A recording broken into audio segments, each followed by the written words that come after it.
of the nation of Israel. Shalom, shalom. I'm Brother Ariel from WFR Los Angeles, coming back to you with another quick lesson through the spirit of Mashiach Yahushai.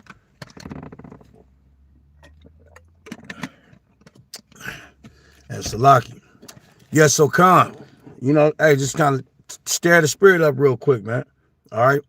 But look, man, let's talk about Jacob's testimony. That's what I want to get at. And real quick, pretty soon, brothers will be preparing for some breakdowns on righteous, practical living, man. Because I believe, and we all believe, that's definitely necessary in these latter times, bro. And sisters, we all need to be practical. We all need to learn righteous, practical living. Because we can have the revelations, we can have know all the hidden mysteries, like the Paul speaks of in 1 Corinthians chapter 13. We can have all these things, Shalom King. We can have all these things, but you need practical living, right? You can be a genius in the scriptures. You can literally be a genius in the scriptures. We've seen them. The Most High have blessed a lot of men of the Lord to break down scriptures, right? Magnificent. But then you got some brothers that's illiterate when it comes to practical living, righteous practical living, right? And even in the world, you look at dudes like some of the world's smartest, so-called world's smartest individuals, from back in the day, like for instance, Einstein, right?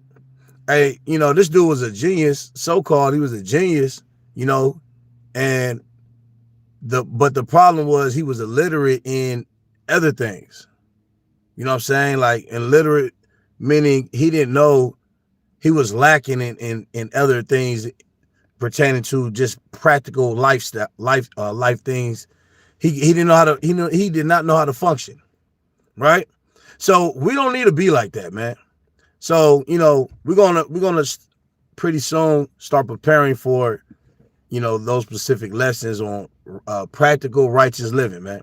Very important, because we don't want to be geniuses in the breaking of the word, but illiterate to practical holy lifestyle living, man. That don't go together, right? And then eventually, brothers start fading out, falling away, brothers and sisters. Right. So this applies to all of us. But I want to talk about Jacob's testimonies, man. Because I was reading the book of Genesis 37 all the way to 50, which is Joseph's story. Hey, Joseph have a miraculous story, man. And a lot of us, we can relate to all these different stories of our ancient forefathers, man. We need to relate to all these different stories of our ancient forefathers and foremothers. Right? We got righteous foremothers that did miraculous things, man. Look at Esther.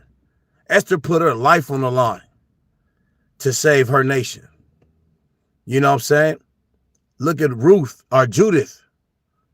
Ruth, she was a Moabitess, but look at Naomi.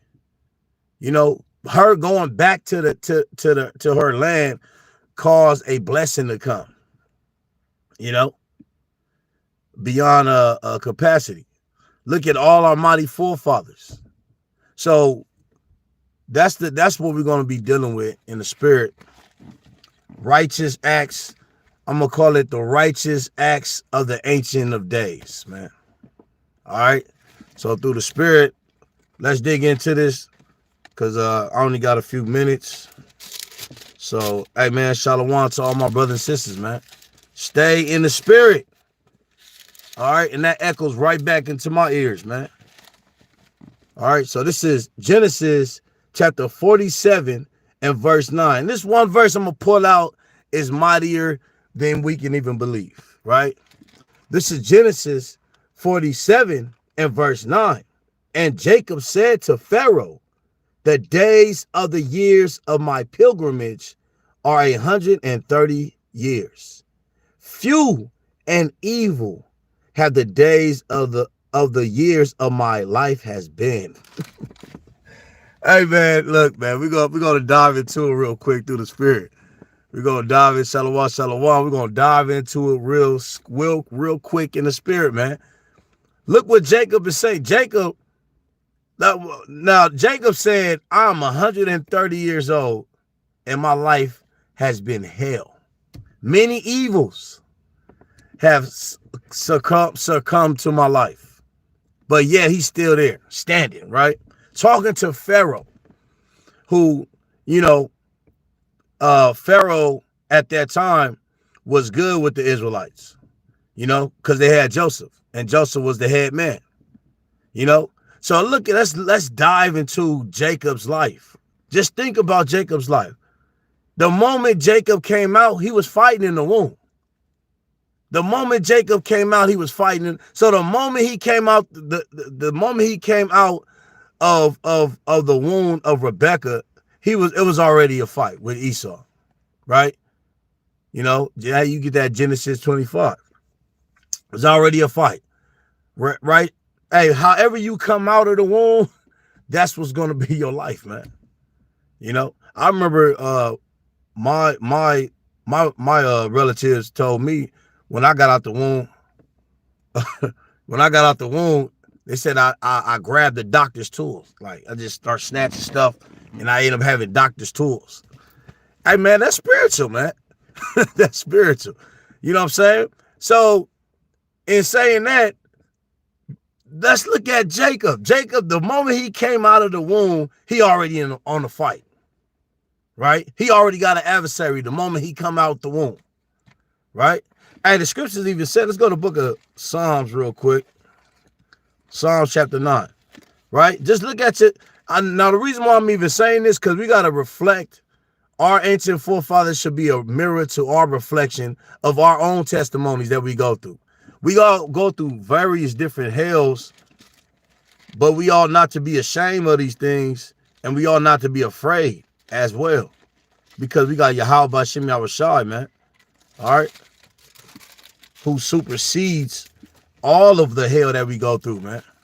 This is Psalms chapter 8 and verse 2. Out of the mouth of babes and sucklings has thou ordained strength. Right? And usually, everybody stop right there.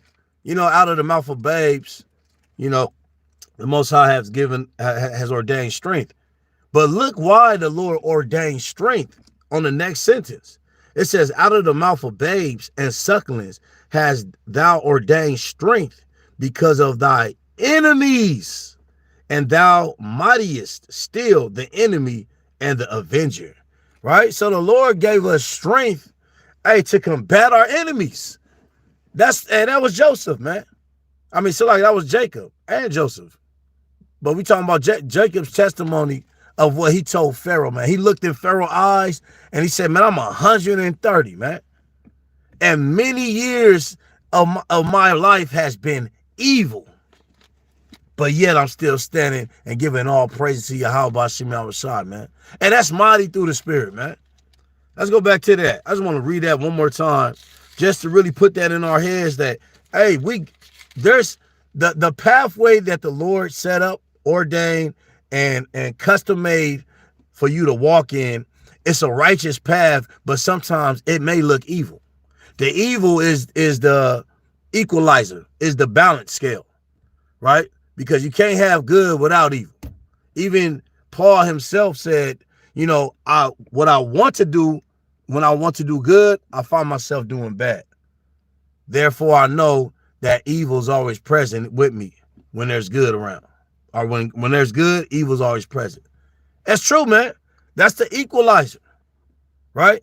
There's got to be a balance up until the time of Yahushua returning, where it's going to be pure goodness. But this balance calls us to learn life, a reality, and life in reality is good and evil. That's life and reality right there, good and evil. The dichotomies of God. Look that word up, dichotomies, right? So let's go back to that, man. That was a mighty precept when I read it, man. This is Genesis chapter 47 and verse 9. And Jacob said to Pharaoh, the days of the years of my pilgrimage are 130 years. Few and evil have the days of the years of my life been. Right? Meaning, hey, it feel like my life is short too. You know, I've been here I've been living this life for so long, but yet it's been quick at the same time. You know? So that's just like I said, think about Jacob's story. Jacob, the moment he came out the womb, he fought, he was fighting Esau. Esau was his ordained enemy in the womb up until now outside the womb. Right? Even future prophecies say that Esau was going to be Jacob's adversary. And not just Esau, but I mean, not just Jacob, but all his descendants, which we see today, which we live out today. Right? We just seen, there was a brother that just got beat up by police not too long ago. Just because he wouldn't get out the car. He whooped the hell out. And all Edomites, it was a few Jake Coons as well. But it just shows you the hostility. It's like we still in the womb today through the spirit. But I don't want to touch on that. I'm going to stay on Jacob. What else Jacob went through? Soon as he got out the womb, you know, the Bible says he was a man that dwelled in tents, man. You know, and that's spiritual in itself, because Jacob being a man that dwells in tents shows you what type of spirit, you know, Jacob was going to possess, man. You know, one who was you know, a dweller in tents, which we know in the future, getting into the book of Exodus, that tent became a tabernacle, you know, on a spiritual level. So that's Jacob's spirit, man. He's a tent dweller on many different levels, a shepherd as well. But what was identified as Esau, he was a man of the field, man, a hunter, a man of the field. And that's his spirit that carried on throughout the ages, right? What else Jacob went through? Hey, Jacob ended up having kids. No, that was, yeah, Jacob ended up having kids. But before Jacob had kids, what happened? He fell in love with Rachel, but he ended up getting a Leah, which was all part of the plan anyways. But it was the cunningness and craftiness that their father Laban was trying to do to deceive Jacob. You know, he said, okay, you give me, I'll work for you. Jacob said, I'll work for you for 7 years and you give me Rachel. He said, bet. Then what happened? Hey, he deceived him. So he had to do another 7 years. And even at that other 7 years, you know, Rachel's and Leah's father try to find different ways to keep Jake. Why? Because Jacob's hands are blessed. Right? Jacob's hands are blessed. And that's just not talking specifically just Jacob, but his descendants. Hey, Jacob's hands is blessed, man. Right? When you look in the history of Israel that we always talk about, man. Hey, man, Israel has built empires, man. We empire builders, literally. All right? There's even history on the Great Wall of China. We get into that history. See who was slaves around that time. Right? So we have history of many things because Jacob's hands is blessed. So Laban tried to find different sneaky ways, cunning ways to keep him in a state of labor to build his empire like we doing today with all these other nations, man. Right? Nothing new under the sun. Nevertheless, Jacob kept getting deceived by Laban. He ended up leaving and taking all his stuff. Right? Then Laban started hunting him down. Not knowing that, you know, Rachel, I believe it was Rachel that had the idol in the presence of them. You know, she wanted to keep her idols and things of that nature. So, you know, that was one of the reasons why Laban was hunting him down with his army of men. Right? So then he dodged that bullet. Jacob dodged that bullet. What else happened to Jacob? Hey, Esau found out that, you know, Jake was going to come around because Esau, actually, Jacob told his servants to go and tell Esau, you know, it's you know, that he's coming around, and he wanted to try to see if his brother was cool with him, even though, Esau vowed that he'll kill him after Isaac died. Right? That's the hostility of Jacob and Esau, right? So look at this man's testimony. Look at the fires and things that he had to go through in order to survive, man. He got hunted down by Esau and 400 men. He got hunted down by Esau and 400 men. He didn't know what to do. So him thinking by himself, because he didn't have nobody he didn't have no elders or wise men that he can talk to find a solution, because all he got is his family. All he got is his kids, his young boys, and his wives and his servants. So what did Jacob do? He sent them on the other side and he split them up. Let's get that real quick, man. Because this man used strategies. This man used all this, and he did it most of the time by himself. So when he's talking to Pharaoh, we got to dig into his mind why he's saying this, man. It's heavy through the spirit. Let's go to Genesis 32.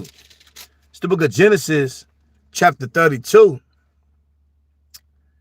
And let's see here.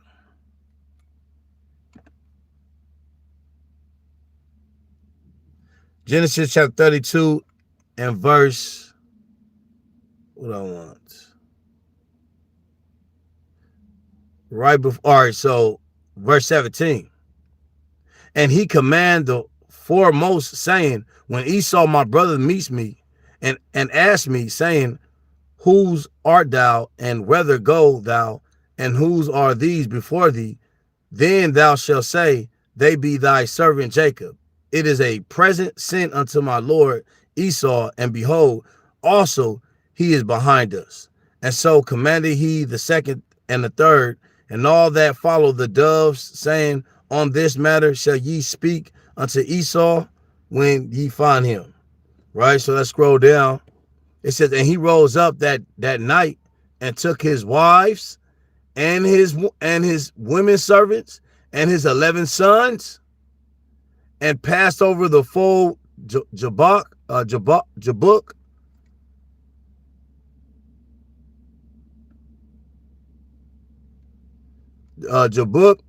he said, and he took them and sent them over the brook, and sent them and sent over that he had, and Jacob was left alone. See that? Jacob was left alone. Hey, sometimes in this world and in this life, you'll be left alone on purpose, by purpose, because the Most High needs your attention, man. He needs your attention. You literally be left alone. Isolation is sometimes one of the greatest educations you can have, man. And also on the flip side, it can be the worstest thing you can have. Because it causes depression and all that stuff. But when it's the Lord dealing with you, then he wants you to revalue yourself, and he'll use certain moments in your life to do so. And one of those moments is isolation. Like Moses did it. He was in the back of the mountains by himself. Jacob, we see right here, by himself. So what happened when Jacob was by himself? Hey, immediately he fought an angel. All right, immediately, his whole life is based on fighting. So when Jacob is talking to Pharaoh, in his latter years, almost about to die, he's like, man, look, Pharaoh, man, I'd have been through hell and back, man. When he's saying this, you can see the ashes and the smoke coming off his shoulders, man. He's not just talk. He's really saying what he really actually been through, right? So Jacob got set up by Laban to have to work a few more years. Jacob, fought in the womb against Esau. Jacob was running from Esau when he was younger because he took the blessing that was already ordained for him, right? And on the road of him running from Esau, he see miraculous things. That's why I say you're going to see good and you're going to see evil in the midst of your life, man. What was the miraculous thing that Jacob seen while he's running from the son of death? What did he see? He seen the angels and he seen the ladder, the ladder of Jacob, or Jacob's ladder. They call it Jacob's ladder, but we know what he meant. He seen a ladder from that was up to the heavens and down to the earth, man. And he seen angels coming and going, descending and ascending, which is a spirit of prophecy when you go further into it, because Yahushua mentions that in the New Testament, you know, and refer that to him, you know. And for all you scoffers over here, all praise Yahweh Shemir Shai, peace and blessings to all the 12 tribes of the nation of Israel. We got next. So, you know, that's the testimonies of Jacob, man. Dig into the testimonies of Jacob and see the evils that surpassed him and the overcoming spirit that he had because of those evils, man. All right. What else he went through? He seen the miraculous things. Then he vowed to the Most High that if he lead him and protect him, hey, he'll do what he have. He'll do what he have to do. Right?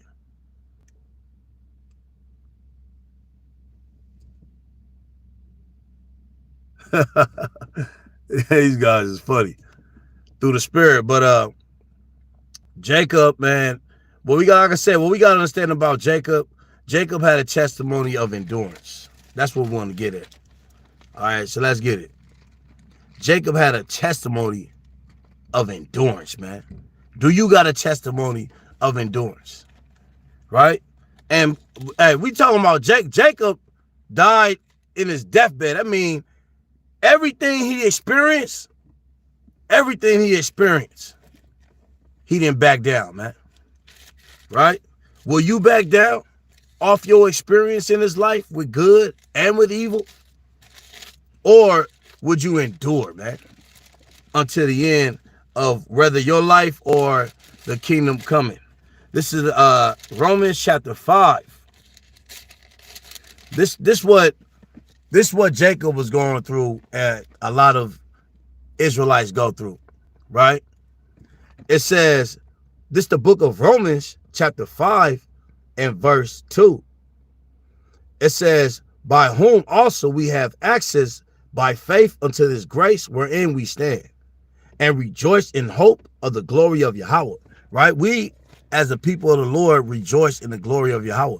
We care less of what you Edomites think about us. We care less what you damn Moabites, Hamites, all right? And we love it, man. We was made for this. You don't think our forefathers, even during slavery, had to endure all the, disrespect of the so-called white man? We don't care about that. That's elastic. Man, look, you can say whatever you want. And we in the spirit because we got the truth, man. All right? We rejoice because we got the truth. We know without a shadow of doubt that the Most High is going to destroy you Edomites. That's a good testimony, man.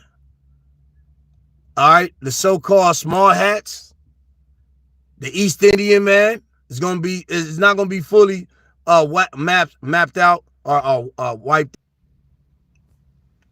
Look, the phone had to stop on that one. All praise Yahweh Shemar Shai. Yeah, and that's what it is. You don't think David subdued all his enemies until he was at rest. So the Most High, he gonna kick it in our spirits one day. He gonna kick it in our spirits to do the same thing that our mighty forefathers did, man.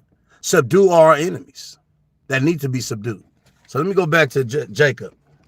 It says, and this is because Yahushua came, man, and gave us the access of faith, granted us faith, repentance, and grace because of it. He says, verse 3, and not only so, but we glory in tribulations also, knowing that tribulation works patience. See that? So tribulation works patience. All right. So if you don't have patience when tribulation comes, hey, you're just gonna fall right back into the world zone. We ain't gotta do that. It says, And not only so, but we also glory in tribulation, knowing that tribulation works patience, and patience experience hope. And that's what we've seen in our mighty forefather Jacob, man. He had experience based off the tribulation. Based off the tribulation, he had hope, right? And we prisoners of hope, right? We hope and pray that the Most High will cause us to be the elect. You know, because we don't know who the elect is, man. But we doing the works of the elect, hoping as prisoners of hope to be that so, man, through the Spirit. All right, let's keep going. So what else Jacob went through? Jacob went through many different hardships. His son Reuben slept with his wife. That was adultery, man. Right? That was adultery. That's why even in the time of his life, you know, Jacob, through the prophets, right before Jacob's about to die, look what Jacob said about Reuben and Reuben's seed. It says, it's the book of Genesis 49 and verse 3. Reuben, thou art my firstborn, my might and the beginning of my strength, the excellency of dignity and the excellency of power. Unstable as water, thou shalt not excel, because thou went up to thy father's bed, then defiled thou it. He went up to my couch. So imagine that, man. Imagine your own son sleeps with your wife, one of your wives. You know, he had to deal with that too. These are the testimonies of Jacob that's sure, man. You know, this is why when he's, like I said, when he said that to Pharaoh, he looked in Pharaoh's eyes and said what he said. Hey, it was a different spirit on there. It was a spirit of experience, wisdom, knowledge, and understanding that he trusts Yahweh Hashem Yahushua regardless of what he's going to go through and what he's been through. Right? You know what I'm saying? He says what? Let's go back. Oh, let's go to, matter of fact, let's go to one of my favorites. 1 Corinthians chapter 15 and verse 3. Now, Jacob, having his son, you know, commit adultery over his wife, you know what I'm saying? Sleeping with another man's wife, that is adultery, man. Straight up. You know what I'm saying? And so for him to, for his son to do that, and for Jacob not to do nothing about that, man, kind of just, you know, I mean, he didn't get the full heritage and stuff like that.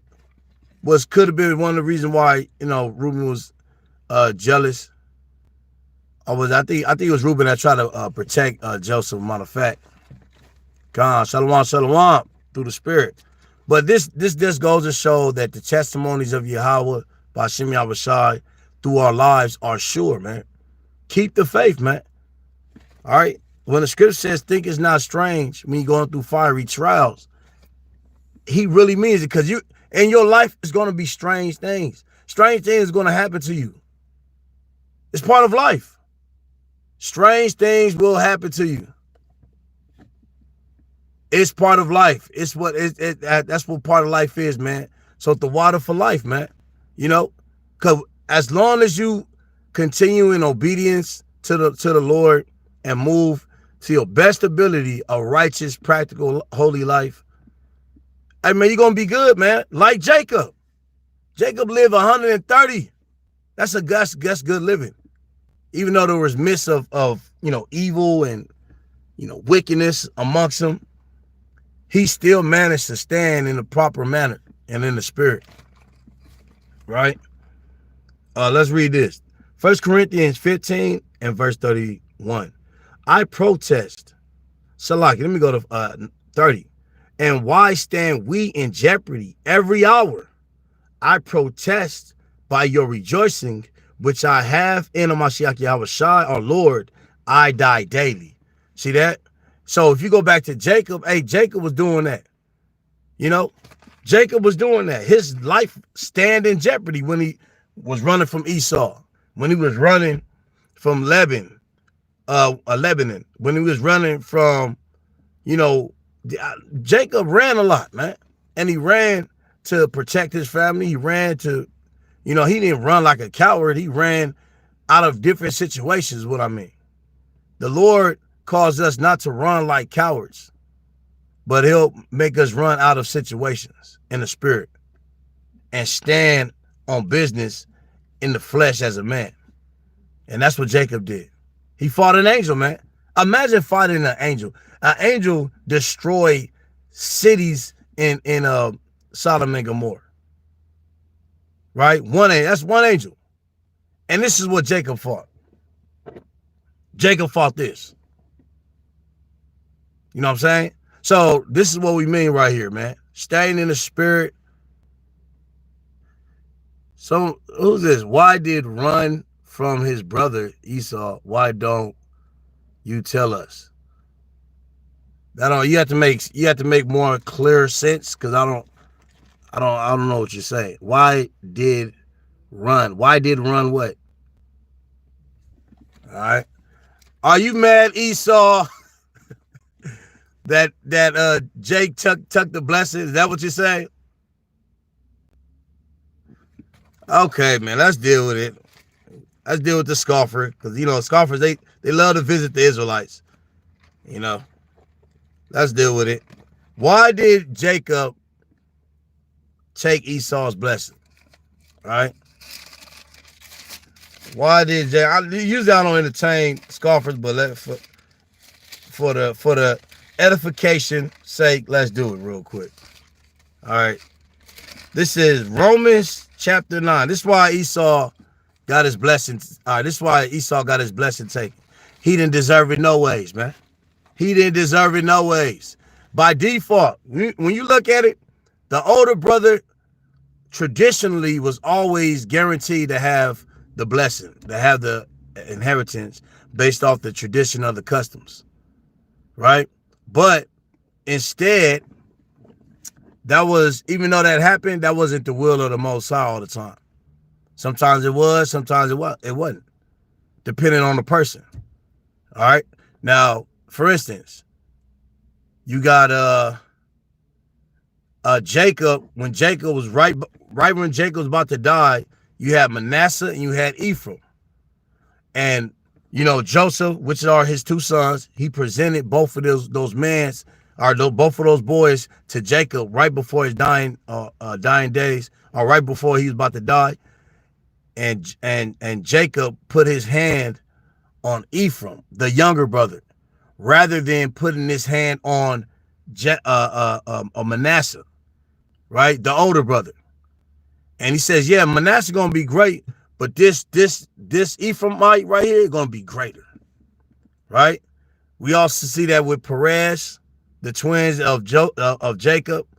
Right when one was about to come out, the woman that was bringing the son out of the womb put a red velvet over his hand, and then he slid back in the womb, and the first one came out, right?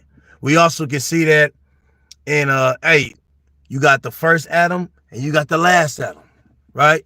This is what the Bible, because sometimes it's not always about tradition. It's about the will of the Most High, and that the will of the Most High the tradition will not supersede over the will of the Most High, man. Right? This is the book of Romans, chapter 9, straight to the top, verse 10. It says, and not only this, but when Rebekah also had conceived by one, even by our father Isaac, for the children being not yet born, neither having done any good or evil, right? So Jacob having done no good yet. He wasn't even born. He wasn't going to be considered the good vessel. And then Esau wasn't born yet. He wasn't considered the evil vessel yet. But this was ordained by the Most High. It says, for the children being not yet born, neither having done any evil or good, that the purpose of Yahweh according to election stands, not of works, but of him that calls, right? So it ain't gonna be by works Christianity is all about works, man.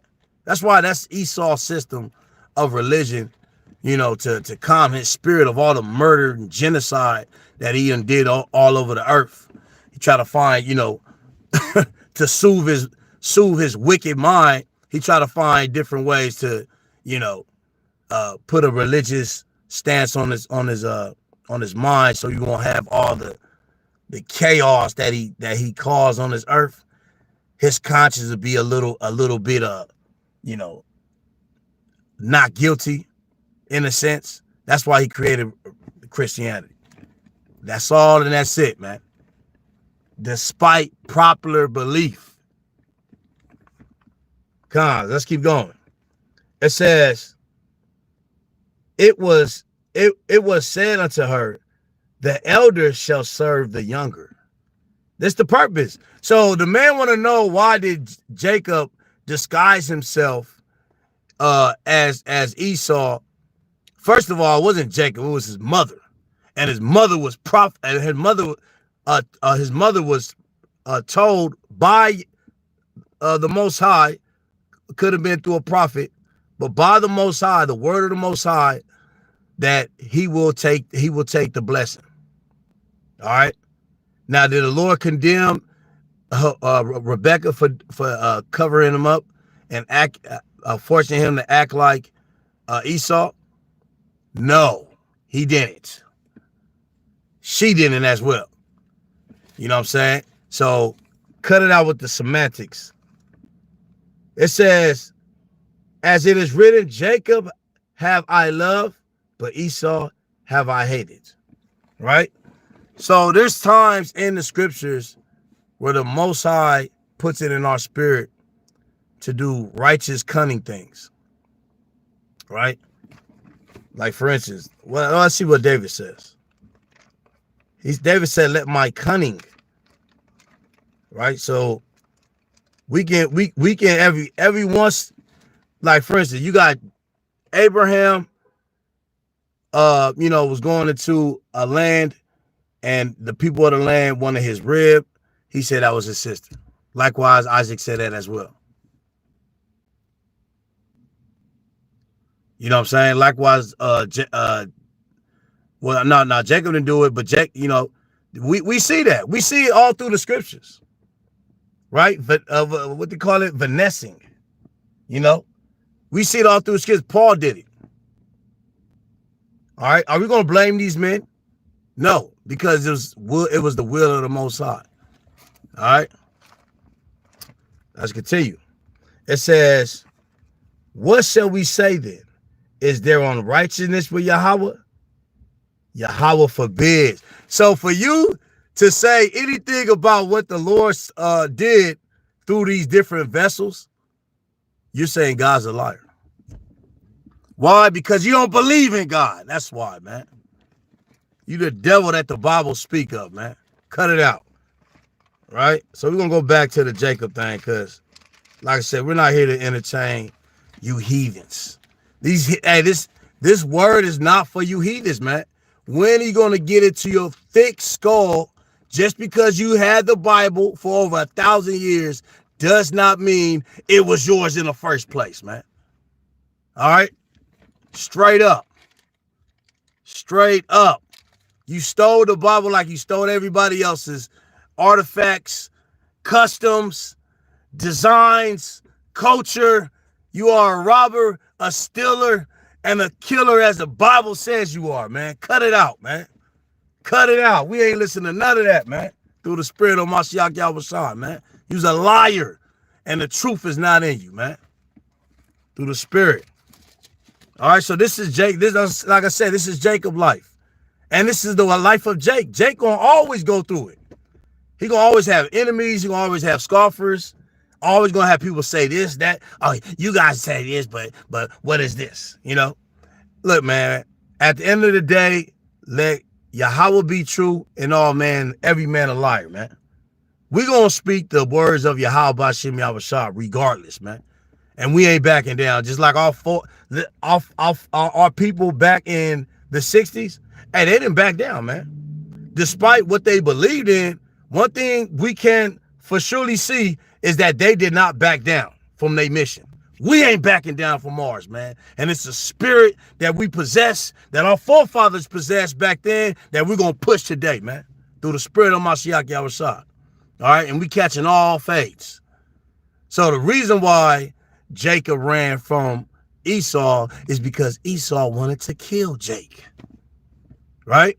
Just like Esau want to kill Jake today. Who is Esau today? The so-called white man.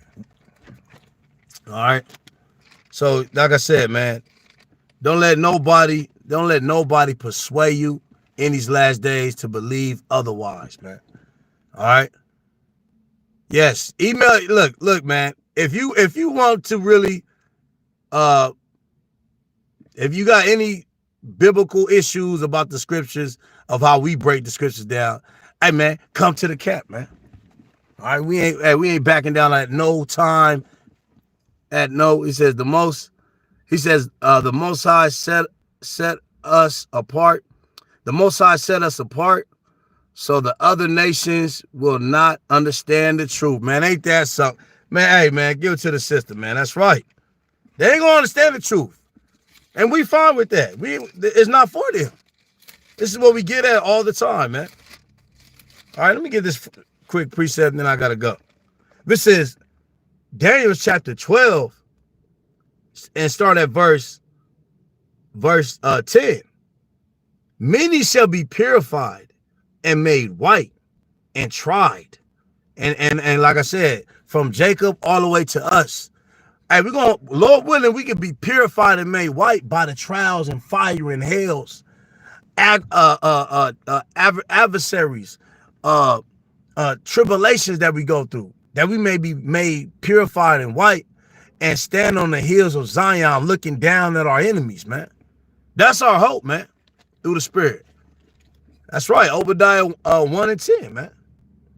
It says, many shall be purified and made white and tried, but the wicked shall do wickedly. Right? The Bible says the wicked gonna continue to do wicked while the righteous be purified through the trial, tribulation, and enemies that that's always around them, man. Through the Spirit. You know what I'm saying? Let's keep going. It says, and none of the wicked shall understand, but the wise shall understand. Man, hey, the water Yahweh by Shema Mashiach Yahushai for your pure word, man. Hey, this word is so pure, it's beyond the thinking capacity of all mankind, man. You know? I know what script says, wisdom is too high for a fool, man. And that's so true. This word is so powerful that, hey, it's undefeated, man. It's really undefeated, man. The water Yahweh Hashem Yahushai for his undefeated truth through the Spirit, man. All right. So I'm gonna run it back with the same verse that we started with. All right. Because he declares the end from the beginning. All right, this is Isaiah 47 and 9 again, through the Spirit. This is the book of Isaiah, chapter 47 and verse 9. And Jacob said unto Pharaoh, the days of the years of my pilgrimage are 130 years. Few and evil have the days of the years of my life been, and have not obtained unto the days of the years of the life of my fathers in the days of their pilgrimage. Man, call law by Shem Yahushai. This is the last verse. Let's get the book of Job, chapter 5 and 7. Through the Spirit. Job chapter 5 and verse 7, man. Hey, man, y'all have a blessed, day through the Spirit, man. Israel. Hey, stay focused, man. Like I said, stay focused. Don't lose heart. This is Isaiah chapter 5 and verse 7. It says, yet man is born unto trouble as the sparks fly upwards. Now that's a cold precept right there, because what it's saying, it says, Let me read that again. It says, yet man is born unto trouble as the sparks fly upwards. So, like, you know, men that know construction, you know, when you in the construction site, you see, you know, drills, you see what they call it, jaw saws. You know, jaw saws like a chain that you it's like a saw, electric saw that you can cut wood and all. And you see all the flames. You see all the flames just going upwards. Man, I remember when I looked at that, I said, man, that's man's trouble right there. 1,000 flames all at once going upwards. That's what man's troubles look like. That's what the Israelites' troubles look like, right? One more precept through the Spirit. Let's go to the book of Sirach 41. All right, it's the book of Sirach, chapter 40. Let's go to 40, actually. Sirach, chapter 40 and verse 1. Great travail is created for every man, and a heavy yoke is upon the sons of Adam. From the day that they go out of their mother's womb to the day that they return to the mother of all things. Their imagination of things to come and the days of death trouble their thoughts and cause fear of heart. Right? And that's what we deal with on a daily basis, man. Troubles. That's why our people during slavery, hey, they had spiritual, you know, Negro songs, man. Through the Spirit. That's right, man. Don't never leave this truth, sis. That's right. Through the Spirit, man. So, Khan, all praise Yahweh Shemel Shai. Peace and blessing to the 12, man. Hey, stay dangerous out here by keeping the commandments, by moving in the spirit of Yahweh Shemel Shai and the testimonies of Yahweh Shai. Hey, you'll last longer, man. You live longer. We were built to last and not last to fail. Shalom.